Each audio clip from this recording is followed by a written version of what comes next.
सूत्र के पहले थोड़े से प्रश्न। एक मित्र ने पूछा है कि सद्गुरु की खोज हम अज्ञानी जन कर ही कैसे सकते हैं।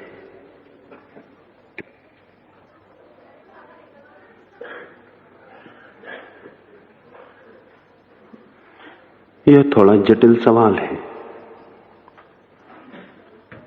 और समझने योग्य। निश्चय ही शिष्य सद्गुरु की खोज नहीं कर सकता है।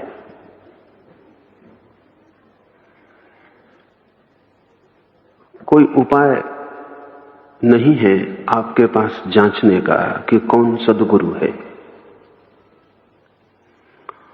और संभावना इसकी है कि जिन बातों से प्रभावित होकर आप सद्गुरु को खोजें वे बातें ही गलत हों। आप जिन बातों से आंदोलित होते हैं, आकर्षित होते हैं, सम्मोहित होते हैं, वे बातें आपके संबंध में बताती हैं। जिससे आप प्रभावित होते हैं उसके संबंध में कुछ भी नहीं बताती। यह भी हो सकता है, अक्सर होता है कि जो दावा करता हो कि मैं सद्गुरु हूं वो आपको प्रभावित कर ले। हम दावों से प्रभावित होते हैं और बड़ी कठिनाई निर्मित हो जाती है कि शायद ही जो सद्गुरु है वो दावा करे, और बिना दावे के तो हमारे पास कोई उपाय नहीं। हम चरित्र की सामान्य नैतिक धारणाओं से प्रभावित होते हैं, लेकिन सद्गुरु हमारी चरित्र की सामान्य धारणाओं के पार होता है। और अक्सर ऐसा होता है कि समाज की बंधी हुई धारणा जिसे नीति मानती है, सद्गुरु उसे तोड़ देता है। क्योंकि समाज मानकर चलता है अतीत को, और सद्गुरु का अतीत से कोई संबंध नहीं। समाज मान के चलता है सुविधाओं को, और सद्गुरु का सुविधाओं से कोई संबंध नहीं। समाज मानता है औपचारिकताओं को, फॉर्मेलिटीज को, सद्गुरु का औपचारिकताओं से कोई संबंध नहीं। तो यह भी हो जाता है कि जो आपकी नैतिक मान्यताओं में बैठ जाता है उसे आप सद्गुरु मान लेते हैं। संभावना बहुत कम है कि सद्गुरु आपकी नैतिक मान्यताओं में बैठे, क्योंकि महावीर नैतिक मान्यताओं में नहीं बैठ सके उस जमाने की। बुद्ध नहीं बैठ सके, कृष्ण नहीं बैठ सके, क्राइस्ट नहीं बैठ सके। जो छोटे छोटे तथाकथित साधु थे वो बैठ सके। अब तक इस पृथ्वी पर जो भी श्रेष्ठ जन पैदा हुए हैं वे अपनी समाज की मान्यताओं के अनुकूल नहीं बैठ सके। क्राइस्ट नहीं बैठ सके अनुकूल, लेकिन उस जमाने में बहुत से महात्मा थे जो अनुकूल थे। लोगों ने महात्माओं को चुना, क्राइस्ट को नहीं, क्योंकि लोग जिन धारणाओं में पले हैं उन्हीं धारणाओं के अनुसार चुन सकते हैं। सद्गुरु का संबंध होता है सनातन सत्य से, साधुओं तथाकथित साधुओं का संबंध होता है सामयिक सत्य से। समय का जो सत्य है उससे एक बात है संबंधित होना, शाश्वत जो सत्य है उससे संबंधित होना बिल्कुल दूसरी बात है। समय के सत्य रोज बदल जाते हैं, रूढ़ियां रोज बदल जाती हैं, व्यवस्थाएं रोज बदल जाती हैं। 10 मील पर नीति में फर्क पड़ जाता है, लेकिन धर्म में कभी भी कोई फर्क नहीं पड़ता। इसलिए अति कठिन है पहचान लेना कि कौन है सद्गुरु। फिर हम सबकी अपने मन में बैठी व्याख्याएं हैं। जैसे अगर आप जैन घर में पैदा हुए हैं तो आप कृष्ण को सद्गुरु कभी भी ना मान सकेंगे। इसका यह कारण नहीं है कि कृष्ण सद्गुरु नहीं है, इसका कारण यह है कि आप जिन मान्यताओं में पैदा हुए हैं उन मान्यताओं से कृष्ण का कोई तालमेल नहीं बैठेगा। अगर आप जैन घर में पैदा हुए हैं तो राम को सद्गुरु मानने में कठिनाई होगी। अगर आप कृष्ण की मान्यता में पैदा हुए हैं तो महावीर को सद्गुरु मानने में कठिनाई होगी, और जिसने महावीर को सद्गुरु माना है वो मोहम्मद को सद्गुरु कभी भी नहीं मान सकता। धारणाएं हमारी हैं और कोई सद्गुरु धारणाओं में बंध नहीं सकता। फिर हम एक सद्गुरु के आधार पर निर्णय कर लेते हैं कि सद्गुरु कैसा होगा। सभी सद्गुरु बेजोड़ होते हैं, अद्वितीय होते हैं, कोई दूसरे से कुछ लेना देना नहीं होता। मोहम्मद के हाथ में तलवार है, महावीर के हाथ में तलवार हम सोच भी नहीं सकते। महावीर नग्न खड़े हैं, कृष्ण आभूषणों से लदे बांसुरी बजा रहे हैं, इनमें कहीं कोई मेल नहीं हो सकता। राम सीता के साथ पूजे जाते हैं, एक दंपति का रूप है। कोई जैन तीर्थंकर पत्नी के साथ नहीं पूजा जा सकता, क्योंकि जब तक पत्नी है तब तक वो तीर्थंकर कैसे हो सकता? तब तक वो ग्रही है, तब तक तो वो सन्यासी भी नहीं है। हम तो राम को नाम भी लेते हैं तो सीताराम लेते हैं, पहले सीता को रख लेते हैं। सीता के बिना राम बिल्कुल अधूरे हैं। लेकिन महावीर या ऋषभ या पार्श्वनाथ, उनकी पत्नियों का कोई लेना देना नहीं है, उनकी पूर्णता पत्नियों से पूरी नहीं होती। तो जिसने एक को सदगुरु माना वो भी मुश्किल में पड़ेगा, क्योंकि उसकी धारणाएं तय हो गई हैं। अब उन धारणाओं से तौलने चलेगा। न दोबारा राम होते हैं, न दोबारा महावीर होते हैं, न दोबारा क्राइस्ट होते हैं। इसलिए जब भी कोई सदगुरु होगा, आपकी धारणाएं आपको उसको न पहचानने देंगी। आपकी धारणाएं होंगी किसी पुराने सदगुरु के आधार पर, और दोबारा कोई सदगुरु दोहरता नहीं है जगत में। हर बार जब भी कोई सदगुरु होता है फिर नया होता है, और आपकी धारणाओं की वजह से आप उसे नहीं देख पाते। यहूदियों को जीसस दिखाई नहीं पड़े, किसी यहूदी ग्रंथ में जीसस का उल्लेख तक नहीं है।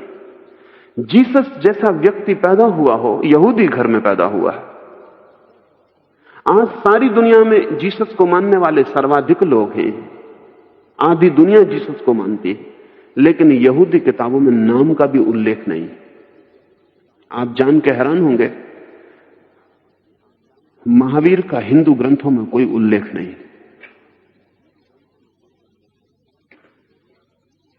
चकित करने वाली बात है।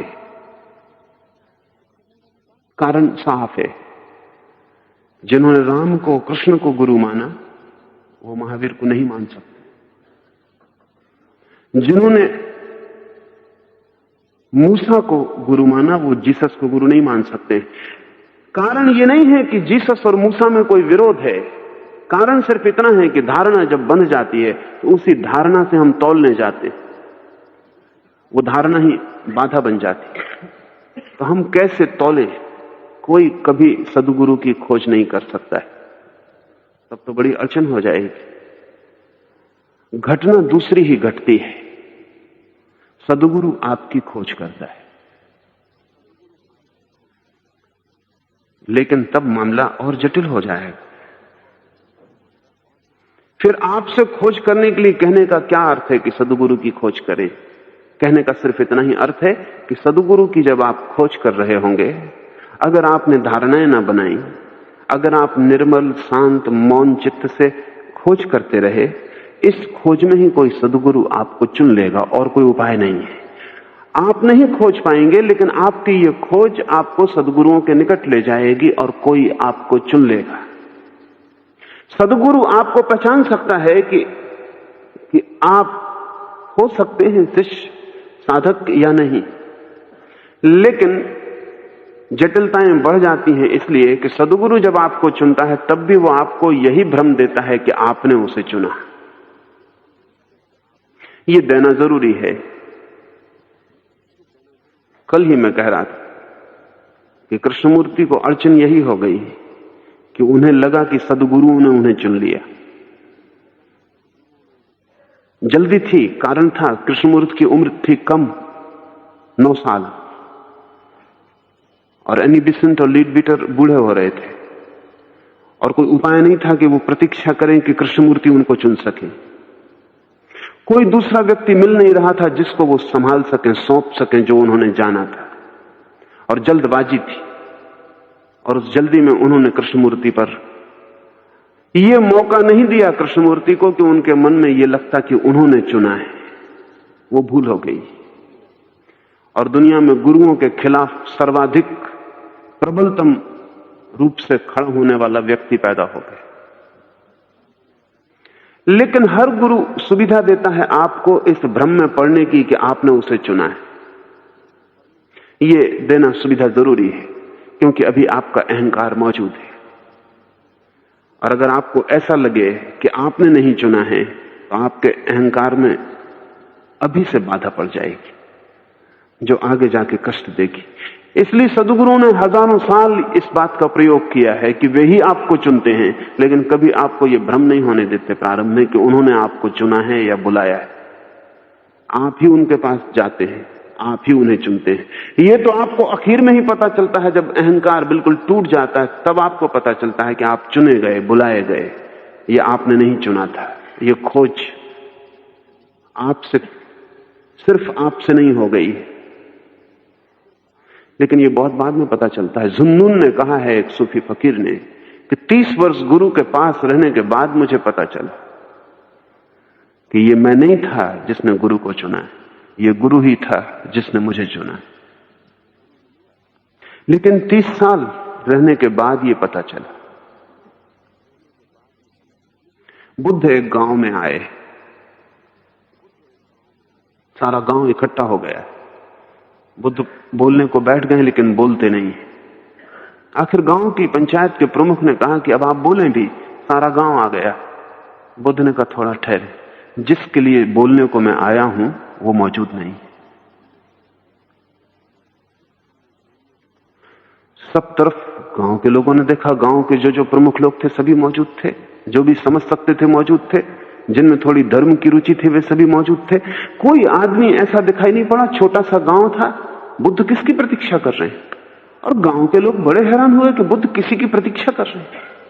और तब एक स्त्री आई और बुद्ध ने बोलना शुरू कर दिया। गांव के लोगों ने बाद में बुद्ध से पूछा कि हमको समझे नहीं, इस स्त्री को तो कभी हमने धार्मिक जाना भी नहीं, इसके लिए आप रुके थे? बुद्ध ने कहा, इसी के लिए मैं इस गांव में आया। और जब मैं गांव में आ रहा था तब ये मुझे रास्ते में मिली और इसने कहा कि रुकना, मैं पति को भोजन देने जा रही हूं। कोशिश करूंगी जल्दी ही पहुंच जाने की।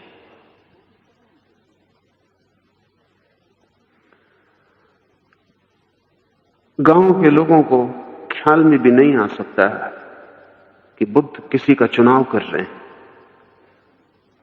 कोई चुना जा रहा है, किसी को कोई बात कही जा रही, वो किसी खास के लिए आए होंगे गांव में, ये तो ख्याल में भी नहीं आता। ये बताना उचित भी नहीं है, इससे कोई बहुत हित भी नहीं होता। गुरु ही चुनता है आपको। फिर आप क्या करें? क्या आप बिल्कुल असहाय हैं? नहीं, आप कुछ कर सकते हैं। गुरु चुने तो आप बाधा डाल सकते हैं, बिल्कुल असहाय नहीं। गुरु लाख उपाय करे, आप बाधा डाल सकते। गुरु कुछ भी आपके बिना सहारे के नहीं कर सकेगा, आपका सहारा तो चाहिए ही होगा। अगर आप ही पीठ फेर के खड़े हो गए हो तो कोई उपाय नहीं। तो शिष्य की तरफ से इतना ही होना चाहिए कि वो खुला हो। कोई उसे चुनने आए तो बाधा ना डाले,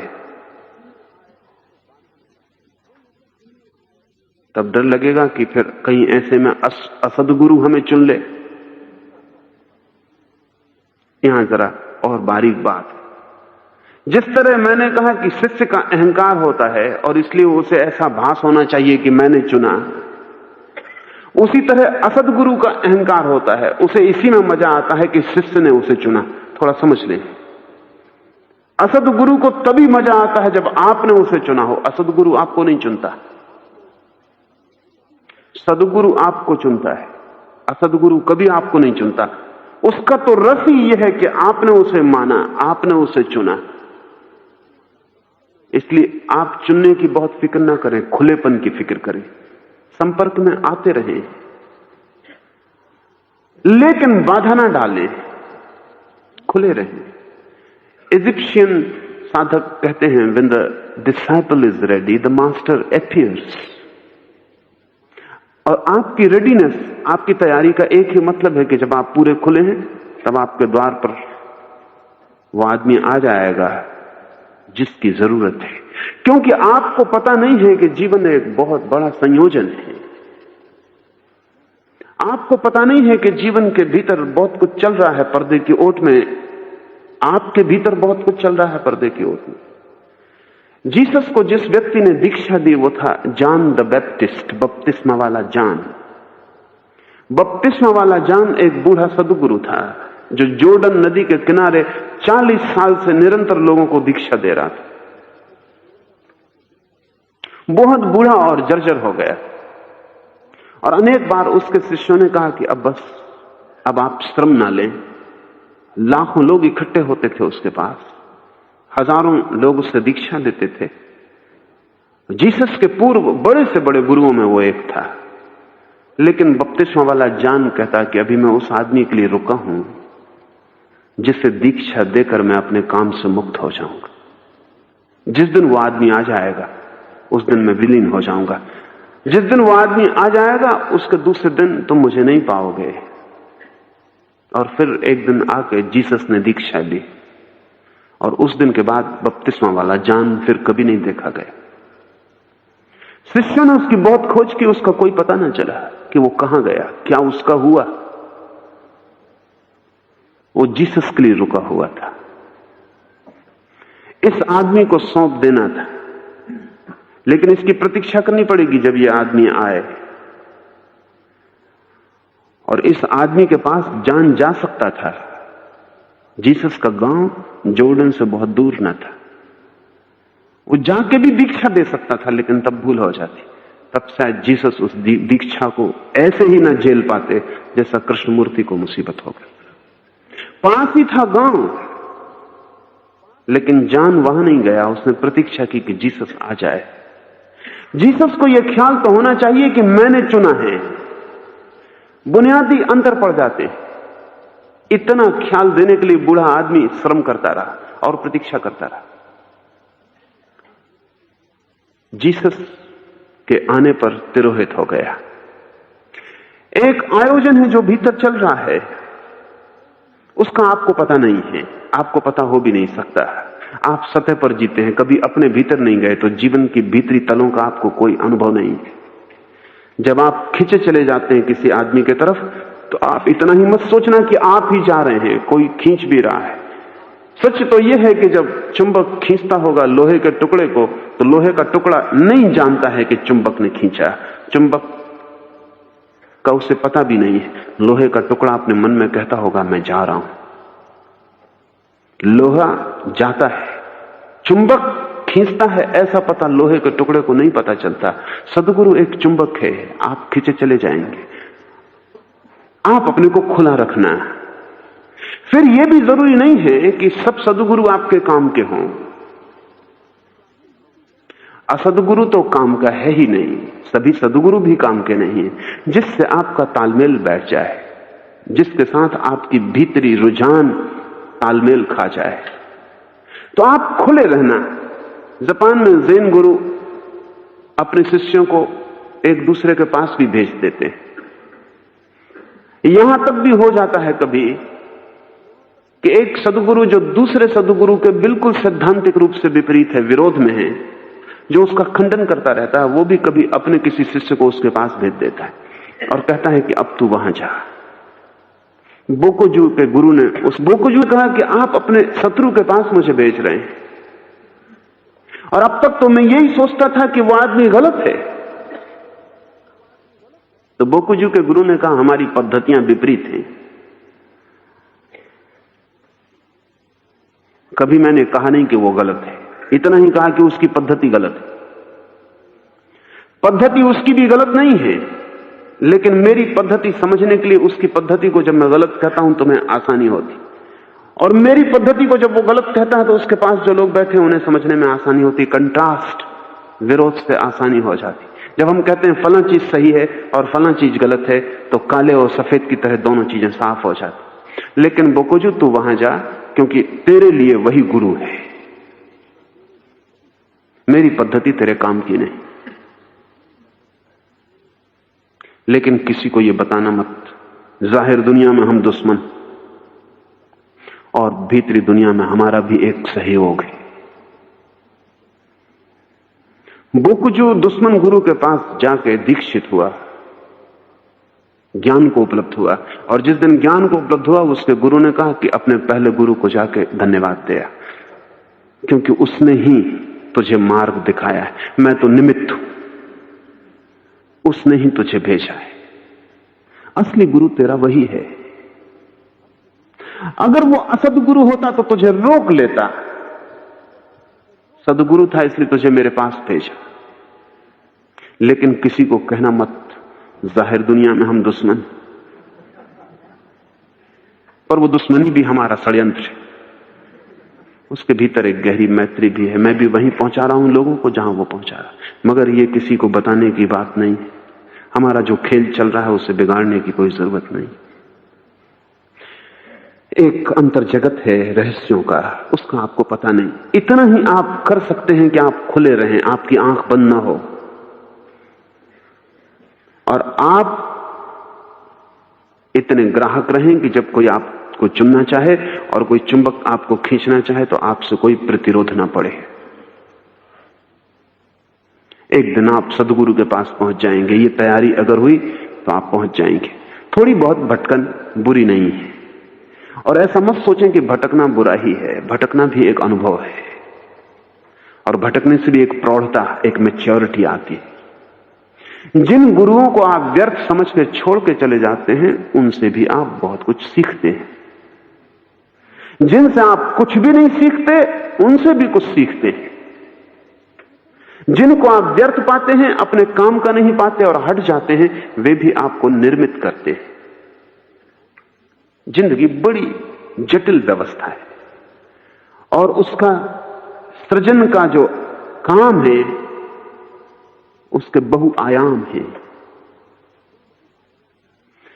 भूल भी ठीक की तरफ ले जाने का मार्ग है, इसलिए भूल करने से डरना नहीं चाहिए, नहीं तो कोई आदमी ठीक तक कभी पहुंचता ही नहीं। भूल करने से जो डरता है वो भूल में ही रह जाता, वो कभी सही तक नहीं पहुंच पाता। खूब दिल खोल के भूल करनी चाहिए। एक ही बात ध्यान रखनी चाहिए कि एक ही भूल दोबारा ना हो।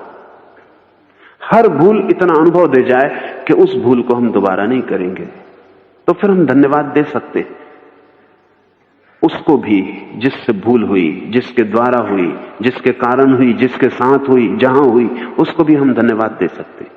लेकिन कुछ लोग जीवन की सृजन की जो बड़ी प्रक्रिया है उसको नहीं समझते। वो कहते हैं आप तो सीधा सीधा ऐसा बता दें कि कौन है सदगुरु, हम वहां चले जाएं। आपको जाना पड़ेगा। भूल भटक अनिवार्य हिस्सा है। थोड़ी सी भूलें कर लेने से आपकी गहराई बढ़ती है, और भूलें करके ही आपको पता चलता है कि ठीक क्या होगा। इसलिए असद गुरु का भी थोड़ा सा उपयोग है, वो भी बिल्कुल व्यर्थ नहीं है। एक बात ध्यान रखें, परमात्मा के इस विराट आयोजन में कुछ भी व्यर्थ नहीं है। यहां जो आपको व्यर्थ दिखाई पड़ता है वो भी सार्थक की ओर इशारा है, और यहां अगर असद गुरु हैं तो वे भी पृष्ठभूमि का काम करते हैं, जिनमें सदगुरु चमक के दिखाई पड़ जाता है, नहीं तो वो भी दिखाई नहीं पड़ेगा। जिंदगी विरोध से निर्मित है।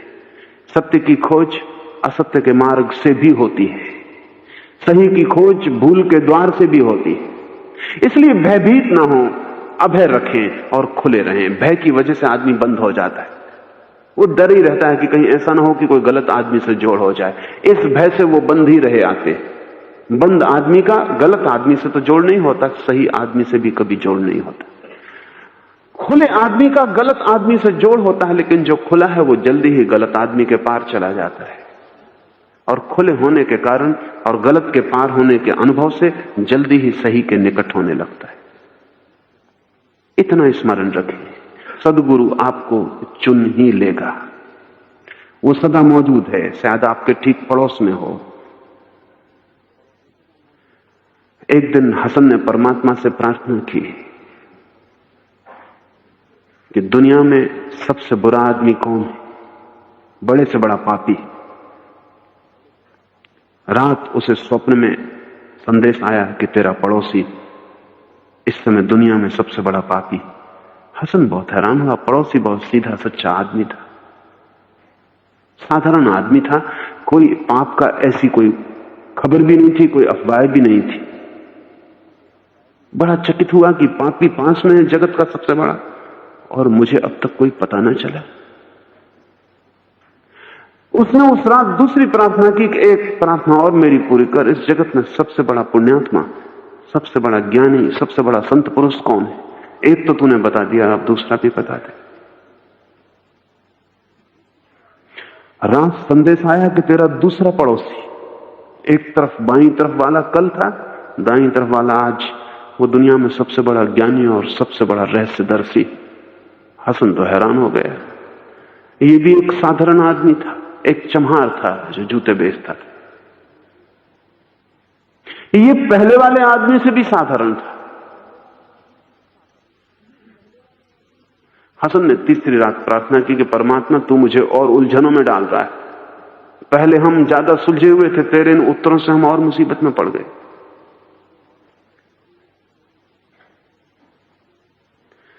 कैसे पता लगे कि कौन अच्छा है कौन बुरा है? तो तीसरे दिन संदेश आया कि जो बंद हैं उन्हें कुछ भी पता नहीं चलता, जो खुले हैं उन्हें सब पता चल जाता। तू एक बंद आदमी है, इसलिए दोनों तरफ तेरे पड़ोस में लोग मौजूद हैं, नरक और स्वर्ग तेरे पड़ोस में मौजूद है, और तुझे पता नहीं चला। तू बंद आदमी है, तू खुला हो तो तुझे पता चल जाए। खुला होना खोज है। आपका मस्तिष्क एक खुला मस्तिष्क हो, जिसमें कहीं कोई दरवाजे बंद नहीं, ताले नहीं डाल रखे हैं आपने, जहां से हवाएं गुजरती हैं ताजी रोज, जहां सूरज की किरणें प्रवेश करती हैं और जहां चांदनी भी आती है, जहां वर्षा हो तो उसकी बूंदें भी पड़ती हैं, जहां धूप निकले तो भीतर रोशनी पहुंचती है, बाहर अंधेरा हो तो अंधेरा भी भीतर प्रवेश करता है। मन आपका एक खुला आकाश हो तो सद्गुरु आपको चुन लेगा। सद्गुरु ही चुनता है। एक दूसरे मित्र ने पूछा है, जागृति की होश की साधना में भय का जन्म हो जाता है और हर समय डर लगता रहता है कि जीवनचर्या अस्त व्यस्त न हो जाए। फिर ऐसा भी लगता है कि क्रोध काम आदि उठते हैं तो कर लेने से 5-7 मिनट में निपट जाते, उनसे मुक्ति हो जाती मालूम पड़ती है। ना करो तो दिनों तक उनकी प्रतिध्वनि, उनकी तरंगें भीतर गूंजती रहती, और तब ऐसा लगता है इससे तो कर ही लिया होता तो निपट गए होते। तो क्या करें? ऐसी जागृति दमन नहीं है। 2 बातें हैं। एक तो अगर जागृति से क्रोध जो 5 मिनट में निपट जाता 2 दिन चल जाता है, तो समझना कि वो जागृति नहीं, दमन ही है। क्योंकि दमन से ही चीजें फैल जाती हैं, भोग से भी ज्यादा उपद्रव खड़ा हो जाता। अगर काम वासना उठती है और क्षण भर में निपट जाती है और जागृति से दिनों सरकती है और सघन होने लगती है और मन पर बोझ बन जाती है, तो समझना कि जागृति नहीं है, दमन ही है। हम में से बहुत से लोग ठीक से समझ नहीं पाते कि जागृति और दमन में क्या फर्क है। उससे समझ लें। दमन का मतलब है जो भीतर उठा है उसे भीतर ही दबा देना, बाहर ना निकलने देना। भोग का अर्थ है उसे बाहर निकलने देना किसी पर। फर्क समझ लें। दमन का अर्थ है अपने पे दबा देना, भोग का अर्थ है दूसरे पे निकाल लेना। जागृति तीसरी बात है, शून्य में निकाल लेना, ना अपने पे दबाना ना दूसरे पर निकालना, शून्य में निकाल लेना। समझे? क्रोध उठा, द्वार बंद कर लें, एक तकिया अपने सामने रख लें और तकिए पर पूरी तरह क्रोध निकाल लें। वो पीटना हो तकिए को पीटें, उसके ऊपर गिरना हो गिरें, चीरना फाड़ना हो चीरें फाड़ें, काटना हो काटें, जो भी करना हो पूरी तरह कर लें। और ये करते वक्त पूरा होश रखें कि मैं क्या कर रहा हूं, मुझसे क्या क्या हो रहा है। इसको ठीक से समझ लें। ये करते वक्त पूरा होश रखें कि मेरे दांत काटना चाह रहे हैं और मैं काट रहा हूं। मन कहेगा कि क्या बचकानी बात कर रहे हो, इसमें क्या सार है? ये वो मन बोल रहा है जो कह रहा असली आदमी को काटो तो सार है, असली आदमी को मारो तो सार है। लेकिन आपको पता है कि घूंसा चाहे आप तकिए में मारें और चाहे असली आदमी में, भीतर की जो प्रक्रिया है वो बराबर एक सी हो जाती है, उसमें कोई फर्क नहीं। शरीर में जो क्रोध के अणु फैल गए खून में, वो तकिए में मारने से भी उसी तरह निकल जाते हैं जैसा असली आदमी में मारने से निकलते हैं। हाँ, असली आदमी में मारने से श्रृंखला शुरू होती है, क्योंकि अब उसका भी क्रोध जगेगा, अब वो भी आप पर निकालना चाहेगा। तकिया बड़ा ही संत, वो आप पर कभी नहीं निकालेगा, वो पी जाएगा।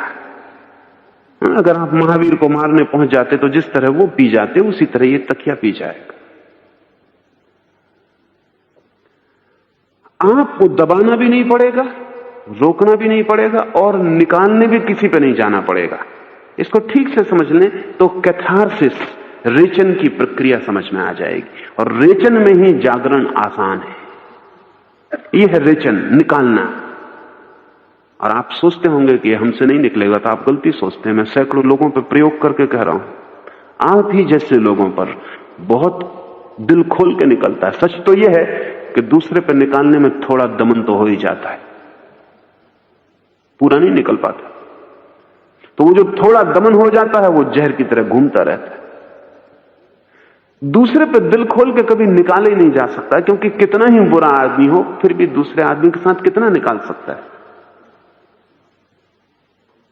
एक युवक पर मैं प्रयोग कर रहा था, तो उसने पहले तो हंसा। उसने कहा कि आप भी कैसी मजाक करते हैं तकिए पर। मैंने उससे कहा कि मजाक ही सही, तुम शुरू करो। पहले तो वो हंसा, थोड़ा उसने कहा कि ये तो एक्टिंग हो जाएगी, अभिनय हो जाएगा। मैंने कहा होने दो। 2 मिनट बाद गति आनी शुरू हो गई। 5 मिनट बाद वो पूरी तरह तल्लीन था। 5 दिन के भीतर तो वो इतना आनंदित था उस तकिए के साथ। और उसने मुझे तीसरे दिन बताया कि चकित होने वाली बात है, अब मेरा क्रोध मेरे पिता पर है, सारा क्रोध, और अब मैं तकिए को नहीं देख पाता, मुझे पिता पूरी तरह अनुभव होने लगे। 7वें दिन वो एक छुरा लेके आ गए। मैंने कहा ये छुरा किस लिए ले आया? उसने कहा कि अब रोके मत, जब कर ही रहा हूं तो अब पूरा ही कर लेने दें। जब इतना निकला है और मैं इतना हल्का हो गया हूं, तो पिता की हत्या करने का मेरे मन में न मालूम कितनी दफे ख्याल आया। अपने को दबा लिया हूं कि ये तो बड़ी गलत बात है, पिता की और हत्या। वो लड़का अमेरिका से हिंदुस्तान आया सिर्फ इसलिए कि पिता से इतने दूर चला जाए कि कहीं हत्या न कर दे। फिर उसने पिता की हत्या कर दी, सिंबॉलिक। छुरा लेकर उसने तकिए को चीर फाड़ डाला, हत्या कर डाली। उस युवक का चेहरा देखने लायक था जब वो पिता की हत्या कर रहा था। और जब मैंने उसे आवाज दी कि अब तू होश पूर्वक कर, तो वो दूसरा ही आदमी हो गया तत्काल। इधर हत्या चलती रही बाहर, उधर भीतर एक होश का दिया भी जलने लगा। वो अपने को देख पाया अपनी पूरी नग्नता में, अपनी पूरी पशुता में। और 7 दिन के इस प्रयोग के बाद अब वो होश रख सकता है क्रोध में। अब तकिए पे मारने की जरूरत नहीं है। अब क्रोध आता है तो आंख बंद कर लेता है, अब वो क्रोध को देख सकता है सीधा। अब तकिए के माध्यम की कोई जरूरत ना रही, क्योंकि असली माध्यम से नकली माध्यम चुन लिया। अब नकली माध्यम से गैर माध्यम पर उतरा जा सकता है। तो जिनको भी क्रोध का दमन करना हो, अगर वे जागृति का उपयोग कर रहे हो तो उनको जागृति से कोई संबंध नहीं है, वो सिर्फ क्रोध को दबाना चाह रहे हैं। जिन्हें क्रोध का विसर्जन करना हो उन्हें क्रोध का प्रयोग करना चाहिए, क्रोध पर ध्यान करना चाहिए। अकेले महावीर ने सारे जगत में 2 ध्यानों की बात की है जिसको किसी और ने कभी ध्यान नहीं कहा। महावीर ने 4 ध्यान कहे हैं, 2 ध्यान जिनसे ऊपर उठना है और 2 ध्यान जिनमें जाना है। दुनिया में ध्यान की बात करने वाले लाखों लोग हुए हैं, लेकिन महावीर ने जो बात कही है वो बिल्कुल उनकी है, वो किसी ने भी नहीं कही। महावीर ने कहा कि 2 ध्यान ऐसे जिनके ऊपर जाना है और 2 ध्यान जैसे जिनमें जाना है। हम तो सोचते हैं ध्यान हमेशा अच्छा होता है। महावीर ने कहा 2 बुरे ध्यान भी हैं। उनको महावीर कहते हैं आर्त ध्यान और रौद्र ध्यान। 2 बुरे ध्यान, ये ठीक संतुलन हो जाता है, और 2 भले ध्यान को महावीर कहते हैं धर्म ध्यान और शुक्ल ध्यान। 4 ध्यान है। रौद्र ध्यान का अर्थ है क्रोध, आर्त ध्यान का अर्थ है दुख।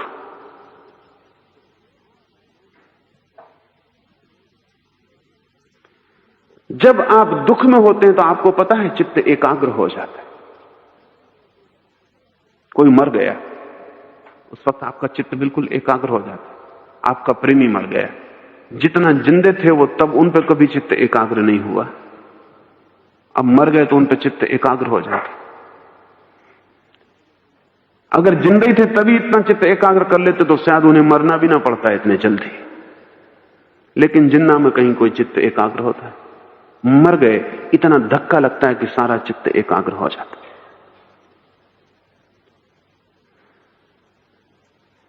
दुख में आदमी चित्त एकाग्र कर लेता है, क्रोध में भी आदमी का चित्त एकाग्र हो जाता है। क्रोधी आदमी को देखो, क्रोधी आदमी बड़े ध्यानी होते, जिस पर उनका क्रोध है सारी दुनिया मिट जाती, बस वही एक बिंदु रह जाता है और सारी शक्ति उसी एक बिंदु की तरफ दौड़ने लगती। क्रोध में एकाग्रता आ जाती है। महावीर ने कहा ये भी दोनों ध्यान है, बुरे ध्यान है पर ध्यान है, अशुभ ध्यान है पर ध्यान है। इनसे ऊपर उठना हो तो इनको करके इनमें जाग के ही ऊपर उठा जा सकता है। जब दुख हो द्वार बंद कर ले, दिल खोल के रोएं, पीटें, छाती पीटें, जो भी करना हो करें, किसी दूसरे पर न निकालें। हम दुख भी दूसरे पर निकालते, इसलिए अगर लोगों की चर्चा सुनो तो लोग अपने दुख एक दूसरे को सुनाते रहते हैं, ये निकालना है। लोगों की चर्चा का 90% दुखों की कहानी, अपनी बीमारियां, अपनी दुख, अपनी तकलीफें दूसरे पे निकाल रहे हैं। लोग कहते हैं कह देने से हल्का हो जाता। आपका हो जाता होगा, दूसरे का क्या होता है इसका भी तो सोचें। आप हल्के होकर घर आ गए, उन जिनको फंसा है आप। इसलिए लोग दूसरे की दुख की बातें सुन के भी अनसुनी करते हैं, क्योंकि वो अपना बचाव करते हैं। आप सुना रहे हैं, वो सुन रहे हैं लेकिन सुनना नहीं चाहते। जब आपको लगता है कि कोई आदमी बोर कर रहा है तो उसका कुल मतलब इतना ही होता है कि वो कुछ सुनाना चाह रहा है, निकालना चाह रहा है, हल्का होना चाह रहा है, और आप भारी नहीं होना चाह रहे। आप कह रहे हैं क्षमा करो। या ये हो सकता है कि आप खुद ही उसको बोर करने का इंतजाम किए बैठे थे, वो आपको कर रहा है।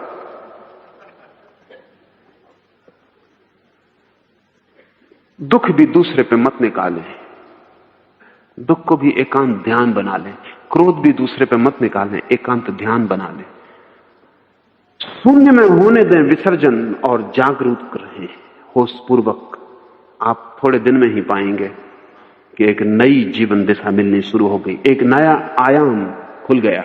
2 आयाम थे अब तक, दबाओ या निकालो, अब एक तीसरा आयाम मिला, विसर्जन। ये तीसरा आयाम मिल जाए तो ही आपका होश सधेगा और होश से अस्त व्यस्तता ना आएगी और जीवन ज्यादा शांत, ज्यादा मौन, ज्यादा मधुर हो जाएगा। अगर आपने दमन कर लिया होश के नाम पर तो जीवन ज्यादा कड़वा, ज्यादा विषाक्त हो जाएगा। अगर मुझसे पूछते हो कि अगर भोग और दमन में ही चुनना हो तो मैं कहूंगा भोग चुनना, दमन मत चुनना, क्योंकि दमन ज्यादा खतरनाक है, उससे तो भोग बेहतर। लेकिन मैं ये नहीं कह रहा हूं कि भोग चुनना, दोनों से भी बेहतर एक है विसर्जन। अगर विसर्जन चुन सके तो ही भोग छोड़ना, अगर विसर्जन न चुन सके तो भोग ही कर लेना बेहतर है। तब वो मित्र ठीक कहते हैं कि 5 मिनट में क्रोध निकल जाता है, फिर देखेंगे जब दोबारा दूसरा आदमी निकालेगा देखा जाएगा, फिलहाल शांति हुई। लेकिन अगर दबा लें तो वो 24 घंटे चलता है। और ध्यान रखें, कोई भी दबाई हुई चीज की मात्रा उतनी ही नहीं रहती जितनी आप दबाते हैं, वो बढ़ती, भीतर बढ़ती चली जाती।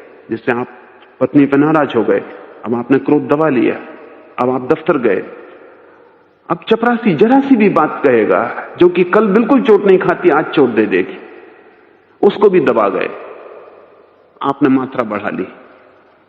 अब आपका मालिक बुलाता है और कुछ कहता है, वो कल आपको बिल्कुल नहीं अखरती थी उसकी बात, आज उसकी आंख अखरती है, उसका ढंग अखरता, वो आपके भीतर जो इकट्ठा है वो कलर दे रहा है, आपकी आंख को रंग दे रहा है। अब उस रंग में से सब उपद्रव दिखाई पड़ता है, यह आदमी दुश्मन मालूम पड़ता है। वो जो भी कहता है उससे क्रोध और बढ़ता है, वो भी आपने इकट्ठा कर लिया। वो सुबह आप लेके पत्नी से चले गए थे दफ्तर, शाम जब आप लौटते हैं तो जो बीज था वो वृक्ष हो गया। सुबह ही निकाल लिया होता है तो मात्रा कम होती, सांझ निकलेगा, अब मात्रा काफी होगी। और ये अन्याय युक्त होगा। सुबह तो हो सकता था न्यायपूर्ण भी होता, इसमें दूसरों पर जो क्रोध होता है वो भी संयुक्त हो गया।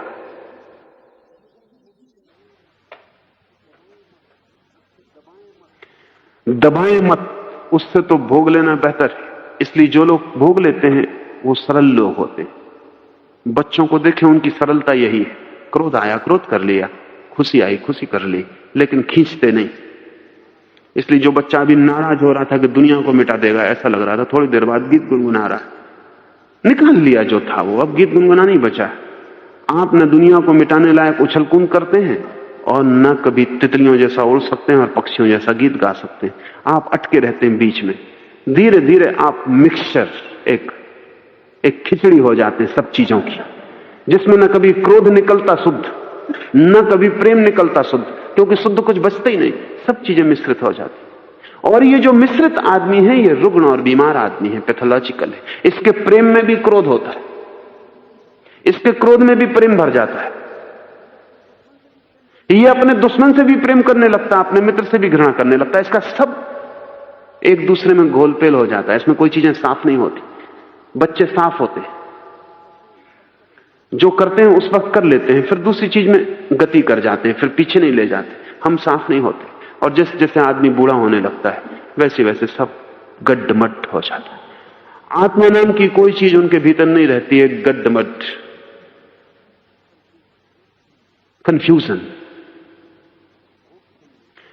भोग चुन लें अगर दमन करना हो तो। दमन तो कतई बेहतर नहीं है, लेकिन भोग दुख देगा, दमन दुख देगा।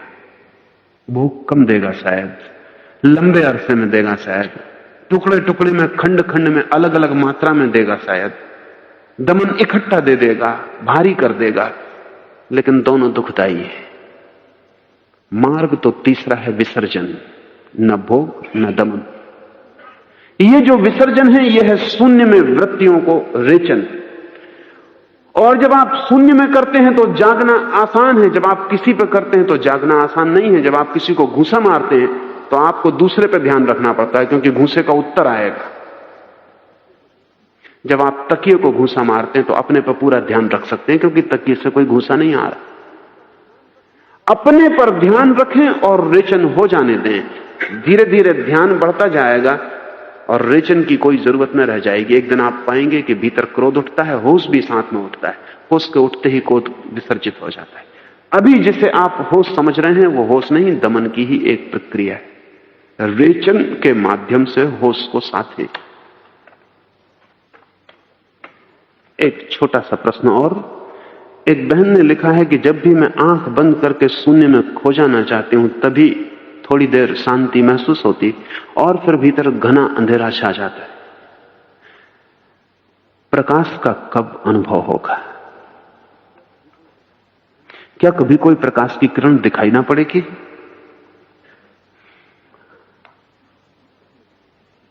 थोड़ा समझ लें। पहली तो बात यह, अंधेरा बुरा नहीं है।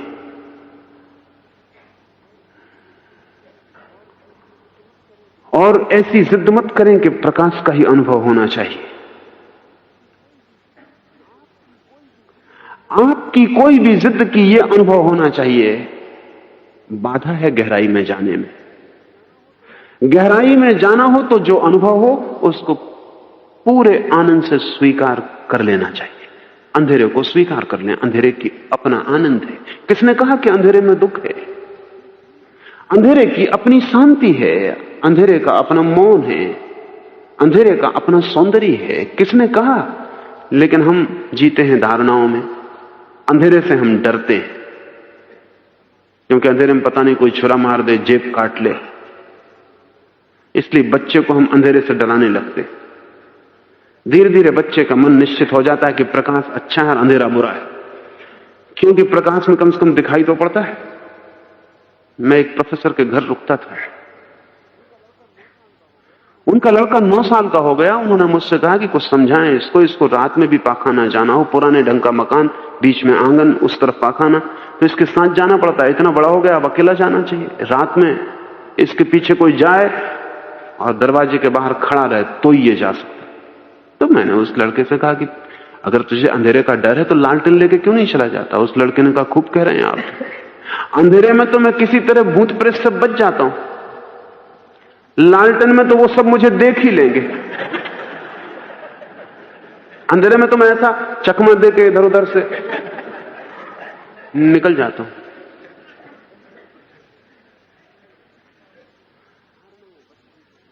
धारणाएं बचपन से हम निर्मित करते जाते हैं, कुछ भी, चाहे भूत प्रेत की, चाहे प्रकाश की, अंधेरे की। फिर वे धारणाएं हमारे मन में गहरी हो जाती। फिर जब हम अध्यात्म की खोज में चलते हैं तभी उन्हीं धारणाओं को लेकर चलते हैं, उससे भूल होती है। ना तो परमात्मा के लिए अंधेरे से कोई विरोध है और ना प्रकाश से कोई लगाव है। परमात्मा दोनों में एक सा मौजूद है। जिद मत करें कि हमें प्रकाश ही चाहिए, ये जिद बचकानी है। ये जान के आपको हैरानी होगी कि प्रकाश से ज्यादा शांति मिल सकती है अंधेरे में, क्योंकि प्रकाश में थोड़ी उत्तेजना है, अंधेरा बिल्कुल ही उत्तेजना शून्य है। और प्रकाश में तो थोड़ी चोट है, अंधेरा बिल्कुल ही अहिंसक है। अंधेरा कोई चोट नहीं करता। और प्रकाश की तो सीमा है, अंधेरा असीम है। और प्रकाश को तो कभी करो फिर बुझ जाता है, अंधेरा सदा है, शाश्वत है। तो क्या घबराहट, अगर ध्यान अंधेरा आ जाता है, लीन हो जाएं अंधेरे में। जो व्यक्ति अंधेरे में भी लीन होने को राजी है, उसे प्रकाश तो दिखाई नहीं पड़ेगा, लेकिन स्वयं का अनुभव होना शुरू हो जाएगा, वही प्रकाश है। जो अंधेरे में भी लीन होने को राजी है, उसने परम समर्पण कर दिया, वो एक होने को राजी हो गया अनंत के साथ।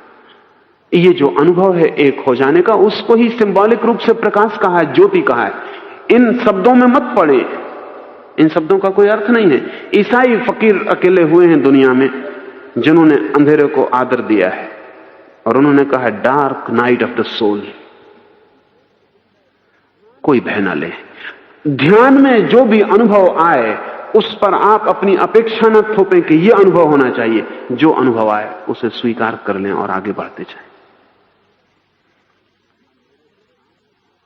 अंधेरे के साथ दुश्मनी छोड़ दे। जिसने अंधेरे के साथ दुश्मनी छोड़ दी उसे प्रकाश मिल गया, और जिसने अंधेरे से दुश्मनी बांधी वो झूठा कल्पित प्रकाश बनाता रहेगा, लेकिन उसे असली प्रकाश कभी भी मिल नहीं सकता। क्यों? क्योंकि अंधेरा प्रकाश का ही एक रूप है और प्रकाश भी अंधेरे का ही एक छोर है। ये दो चीजें नहीं हैं, इनको दो मान के मत चले। ये द्वैत छोड़ दें। परमात्मा अंधेरा दे रहा है तो अंधेरा सही, और परमात्मा रोशनी दे रहा है तो रोशनी सही। हमारा कोई आग्रह नहीं, वो जो दे हम उसके लिए राजी। ऐसे राजीपन का नाम ही समर्पण है। अब सूत्र, जिस साधक की आत्मा इस प्रकार दृढ़ निश्चयी हो कि देह भले चली जाए पर मैं अपना धर्म शासन नहीं छोड़ सकता, उसे इंद्रियां कभी भी विचलित नहीं कर पाती। जैसे भीषण बवंडर भी सुमेर पर्वत को विचलित नहीं कर सकता। इस सूत्र के कारण बड़ी भ्रांतियां भी हुई हैं। ऐसे सूत्र कुरान में भी मौजूद हैं, ऐसे सूत्र गीता में भी मौजूद हैं, और उन सब ने दुनिया में बड़ा उपद्रव पैदा किया है। उनका अर्थ नहीं समझा जा सका और उनका अनर्थ समझा गया है। इस तरह के सूत्रों की वजह से अनेक लोग सोचते हैं कि अगर कोई धर्म पे खतरा आ जाए, धर्म पे मतलब हिंदू धर्म पर, जैन धर्म पर, तो अपनी जान दे दो, क्योंकि महावीर ने कहा है कि चाहे देह भली चली जाए मैं अपना धर्म शासन नहीं छोड़ सकता। तो अनेक शहीद हो गए नासमझी में। और मजा यह कि जैन धर्म पकड़ा कभी है ही नहीं, छोड़ने से डर रहे। सिर्फ जैन घर में पैदा हुए, पकड़ा कब था जो आपसे छूट जाएगा। हिंदू धर्म नहीं छोड़ सकते, बस जब छोड़ने का सवाल आता तभी पकड़ने का पता चलता, और कभी पता नहीं चला। मस्जिद में नहीं जा सकते क्योंकि हम मंदिर में जाने वाले, लेकिन मंदिर में गए कब? मंदिर में जाने की कोई जरूरत नहीं, जब मस्जिद से झंझट हो तभी मंदिर का ख्याल आता। इसलिए बड़ा मजा है जब हिंदू मुस्लिम दंगे होते हैं, तभी पता चलता है कि हिंदू कितने हिंदू, मुस्लिम कितने मुस्लिम। तभी पता चलता है कि सच्चे धार्मिक कौन। नहीं चलता। मामला क्या है?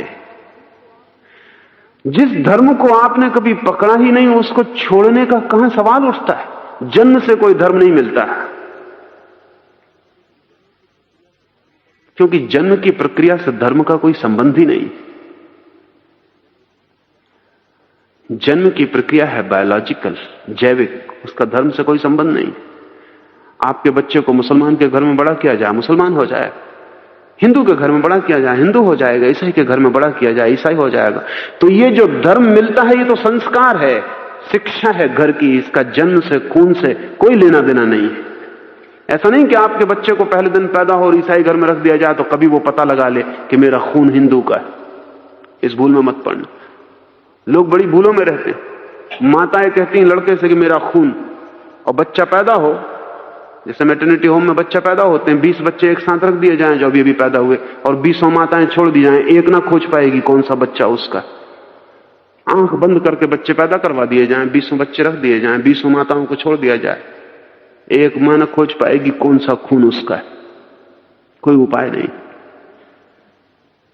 खून का आपको कोई पता नहीं चलता, सिर्फ दिए गए शिक्षाओं और संस्कारों का पता चलता है। खोपड़ी में होता है धर्म, खून में नहीं।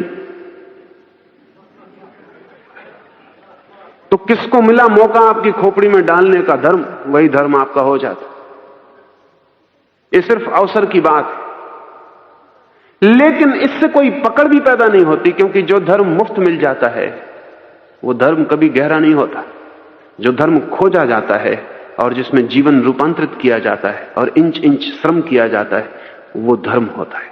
तो महावीर कहते हैं दृढ़ निश्चयी की आत्मा ऐसी होती है कि देह भली चली जाए, धर्म शासन नहीं छोड़ सकता। धर्म शासन का अर्थ है कि वो जो अनुशासन मैंने स्वीकार किया है, वो जो विचाधना, वो जो जीवन पद्धति मैंने अंगीकार की है, उसे मैं नहीं छोड़ूंगा। शरीर तो आज है कल गिर जाएगा, लेकिन वो जो मैंने जीवन को रूपांतरित करने की कीमिया खोजी है, उसे मैं नहीं छोड़ूंगा। बुद्ध को ध्यान हुआ, परम ज्ञान हुआ। उस दिन सुबह वे बैठ गए थे वृक्ष के तले और उन्होंने कहा था अपने मन में, सब हो चुका, कुछ होता नहीं, अब तो सिर्फ इस बात को लेकर बैठता हूं इस वृक्ष के नीचे कि अगर कुछ भी ना हुआ तो अब उठूंगा भी नहीं यहां से। फिर सब करना छोड़ के वो वहीं लेट गए।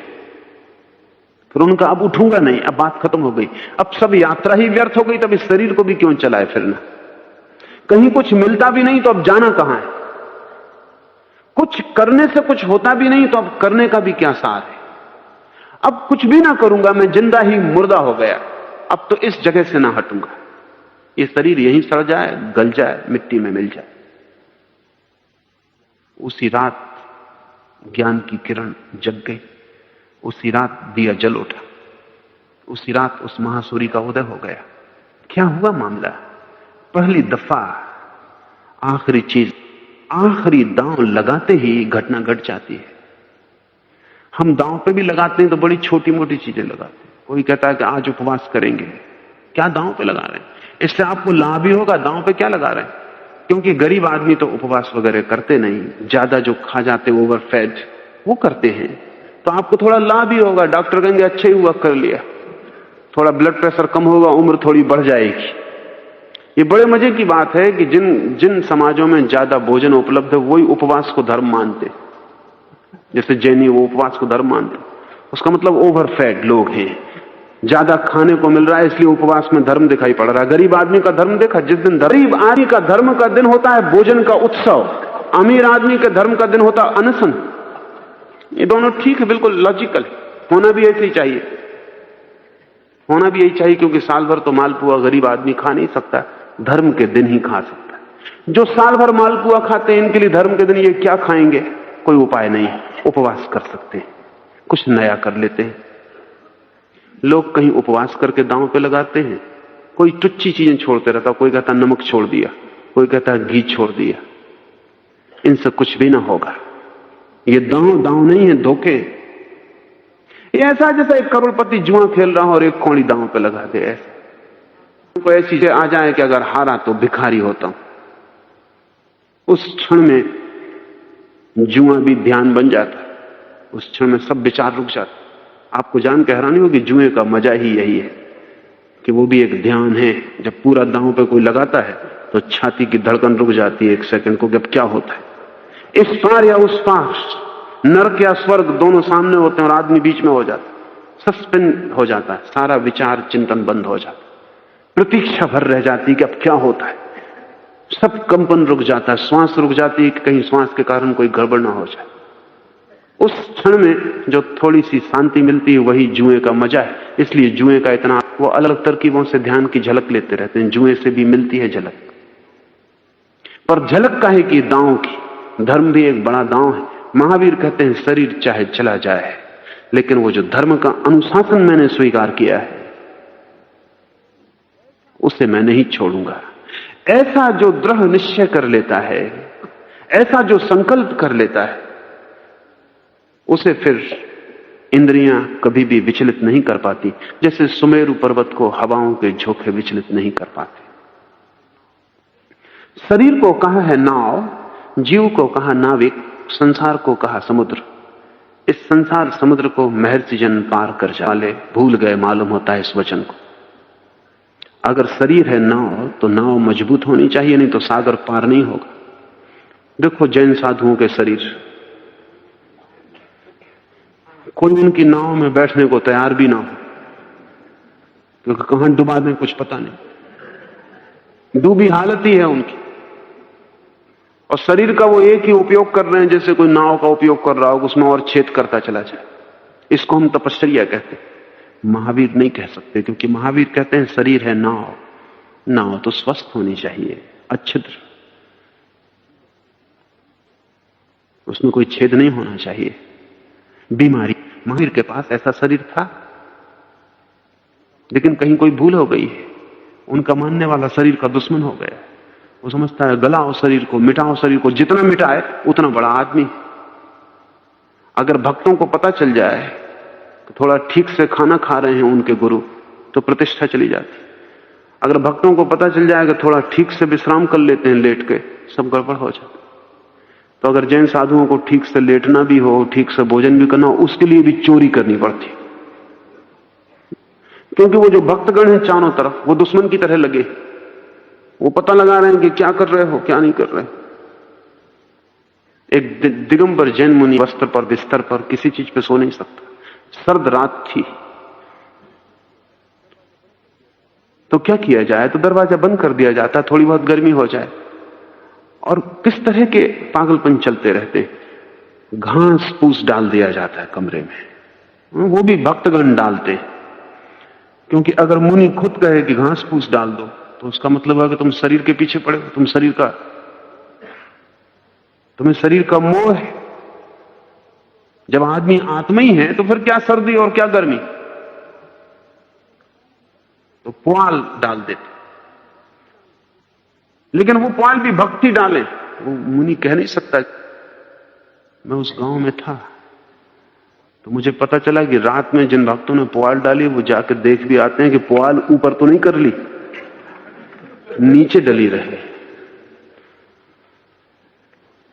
ऐसे दुष्ट भक्त भी मिल जाते कि वो पुआल कहीं ऊपर तो नहीं कर ली। नहीं की हो तो निश्चिंत लौट आते हैं कि ठीक आदमी, अगर कर ली हो तो सब भ्रष्ट हो गए।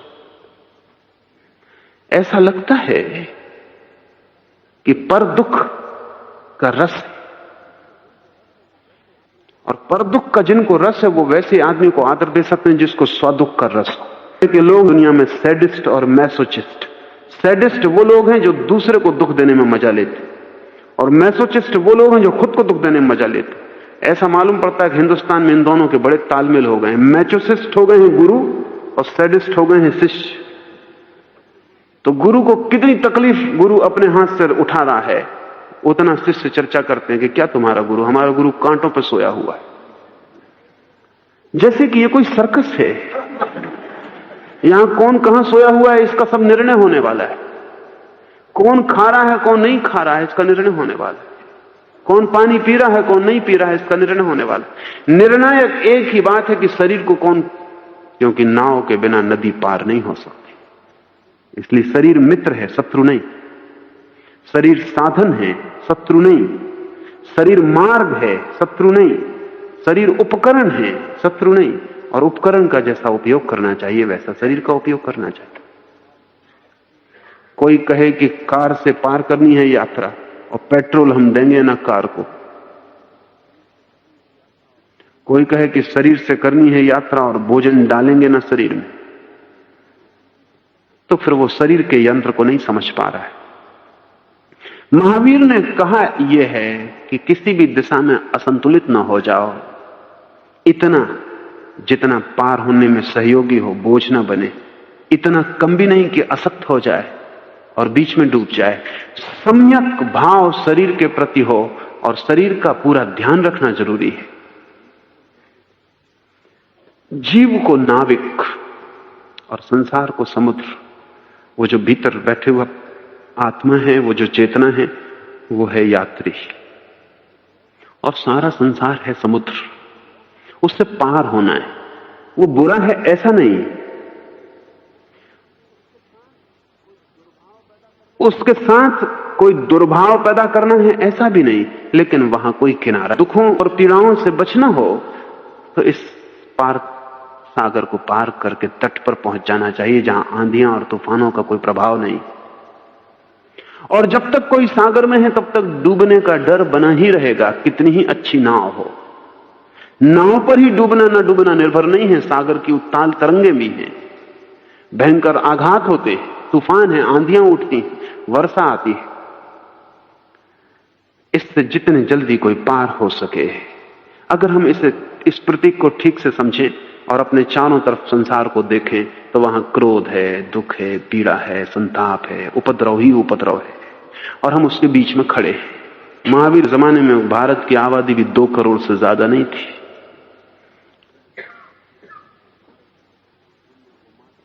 अब भारत दुनिया को मात किए दे रहा आबादी में। अब तो ऐसा समझो जमीन हमने बचनी नहीं दी, समुद्री समुद्र हुआ जा रहा है।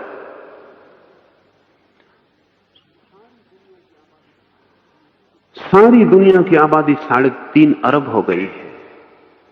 इस सदी के पूरे होते होते भारत की आबादी 1 अरब होगी। आदमियों का सागर है, और आदमियों के सागर में आदमियों की वृत्तियों, इंद्रियों, क्रोध, रोष, मान, अपमान, उन सबका भयंकर सागर में कितने पैदा करता है। जैसे मैं एक सागर में एक पत्थर फेंक दूं तो वो एक जगह गिरता है, लेकिन उसकी लहरें पूरे सागर को छूती। जब एक बच्चा इस जगत में पैदा होता तो एक पत्थर और गिरा, उसकी लहरें सारे जगत को छूती। वो हिटलर बनेगा कि मुसोलिनी बनेगा कि तोजो बनेगा कि क्या बनेगा, कुछ कहा नहीं जा सकता। उसकी लहरें सारे जगत को कपाएंगी। ये जो सागर है हमारा, इसको महर्षि जन पार कर जाते हैं। सांसारिक आदमी और धार्मिक आदमी में एक ही है फर्क। सांसारिक आदमी वो है जो इस सागर में गोल गोल चक्कर काटता रहता है, कभी पहुंच रहे और गोल गोल चक्कर खाएंगे। आपकी जिंदगी गोल चक्कर तो नहीं है, एक विशियस सर्कल तो नहीं।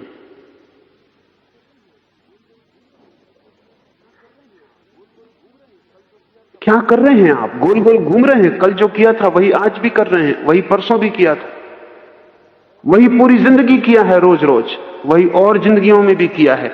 एक ही नाव का डांड मालूम पड़ती चल रही और आप गोल गोल घूम रहे हैं। धार्मिक आदमी गोल नहीं घूमता, एक सीधी रेखा में तट की तरफ यात्रा करता है। दोनों दांत हाथ में होने चाहिए, दोनों पतवार। न तो बाएं आप किस दिन तट पर पहुंच पाएंगे। संयम का इतना ही अर्थ है कि दोनों तरफ विषमताएं हैं, भोग की है, त्याग की है, दोनों के बीच संयम। नरक की स्वर्ग की दोनों के बीच संयम, सुख की दुख की दोनों के बीच संयम, शत्रु भी झुकाते हैं मित्र भी झुकाते हैं, दोनों के बीच संयम, कोई ना झुका पाए और आपकी नाव बीच में चल पाए। ऐसा अगर आप बीच में नाव को चला सकें सीधी रेखा में, तो किसी दिन आप तट पर पहुंच सकते हैं। लेकिन सीधी रेखा में चलने वाले आदमी के अनुभव बदल जाएंगे, उसके जीवन में पुनरुक्ति नहीं होनी चाहिए।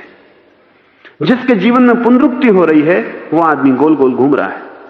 कभी आपने ख्याल किया कि जब भी आप क्रोध करते हैं फिर वैसे ही करते हैं जैसा पहले किया था? कुछ भी न सीखा जीवन से। जब फिर प्रेम में गिरते हैं तो फिर वैसे ही गिरते हैं जैसे पहले गिरे थे, फिर वही बातें करने लगते हैं जो पहले करके उपद्रव खड़ा कर चुके हैं, फिर वही मूढ़ता, फिर पुनरुक्ति कर रहे हैं आप। जिंदगी को थोड़ा जांचें, पीछे लौट कर एक नजर फेंकें जिंदगी पर, एक सर्च लाइट फेंकना जरूरी है पीछे जिंदगी पर। उसमें देखें कि आप जिंदगी जी रहे हैं कि चक्कर में घूम रहे हैं। अगर आप चक्कर में घूम रहे हैं तो समझें कि यही संसार है। हम संसार का अर्थ ही चक्कर करते। जो कल हो चुका उससे सीखें और पार जाएं, दोहराएं मत। और जिंदगी में जिन रास्तों से गुजर गए उन पर से बार बार गुजरने का मोह छोड़ दें, कोई सार नहीं है। जहां से गुजर गए वहां से गुजर ही जाएं, उसको पकड़े मत रखें। कल किसी ने गाली दी थी, वो बात हो गई, उस रास्ते को छोड़ दें, आगे बढ़ें। लेकिन वो गाली अटकी हुई है, जिसके मन में कल की गाली अटकी हुई है वो वहीं रुक गया। उसने गाली को मील का पत्थर बना लिया, जमीन में गाड़ दिया खंबा, और उसने कहा हम यहीं रहेंगे, अब हम आगे नहीं जाते। अगर आपको कल अब भी सता रहा है बीता हुआ कल, तो आप वहीं रुक गए।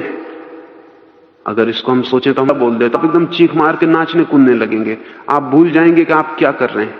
अगर आपका चित्र उतार लिया जाए या आपको स्मरण दिलाया जाए तो ये शायद आप जब 5 साल के बच्चे थे जो करते वही आपने किया। मतलब मनोवैज्ञानिक कहते हैं आपका रिग्रेशन हो गया, आप पीछे लौट गए बचपन में, उस खूंटे पर पहुंच गए जहां आप बंधे। इसलिए मनस्विद किसी भी व्यक्ति की मानसिक बीमारी दूर करना चाहते हैं तो पहले उसके अतीत जीवन में उतरते हैं, खासकर उसके बचपन में उतरते हैं। वो कहते हैं जब तक हम तुम्हारा बचपन न जान लें तब तक हम जान नहीं सकते तुम कहां रुक गए हो, कहां रुक जाने से तुम्हारा सारा उपद्रव पैदा हो रहा है। हम सब रुके हुए लोग हैं, गति नहीं है जीवन में, यात्रा नहीं है। नई घड़ी में ख्याल नहीं आता कुछ, पुरानी घड़ी पर जरा ध्यान करना चाहिए। दीवाल घड़ी का पेंडुलम जाता है बाएं दाएं, घूमता रहता है। जब वो दाएं जाता है तब ऐसा लगता है कि अब बाएं कभी ना आएगा, वहां भूल कर रहे हैं आप। जब वो दाएं जा रहा है तब वो बाएं आने की ताकत जुटा रहा है, मोमेंटम इकट्ठा कर रहा है। वो बाएं जा ही इसलिए रहा है कि दाएं जाने की ताकत इकट्ठी हो जाए, फिर वो दाएं जाएगा। जब वो दाएं जाता तब फिर बाएं जाने की ताकत इकट्ठी करता, और इसी तरह वो घूमता रहता। हम भी, हमें से एक आदमी कहता है कि उपवास करना है, ये अब बाएं जा रहे हैं, अब ये फिर भोजन जोर से करने की ताकत जुटाएंगे। देर नहीं लगती, क्योंकि एक अति से दूसरी पर लौट जाने में कोई अड़चन नहीं, बीच में रुकना कठिन है। भोगी संयम पर आ जाए ये कठिन है, त्याग पे जा सकता है। त्यागी भोग में आ जाए ये आसान है, संयम में आना कठिन है। एक उपद्रव से दूसरा उपद्रव चुनना आसान है, क्योंकि उपद्रव की हमारी आदत है। उपद्रव कोई भी हो उसे हम चुन सकते हैं। बीच में रुक जाना, निरुपद्रवी हो जाना अति कठिन है। महावीर संयम को सूत्र कहते हैं धर्म का। यह शरीर है नाव, इसका उपकरण की तरह उपयोग करें। यह आत्मा है यात्री आनंद का, उसे महावीर ने मोक्ष कहा, उसे ही बुद्ध ने निर्वाण कहा, उसे जीसस ने किंगडम ऑफ गॉड कहा, ईश्वर का राज्य कहा है। कोई भी हो नाम, जहां हम हैं उपद्रव में वहां वो नहीं। इस उपद्रव के पार कोई तट, जहां कोई आंधी नहीं छूती, जहां कोई तूफान नहीं उठता, जहां सब शून्य और शांत है। इतना ही। अब हम कीर्तन करें।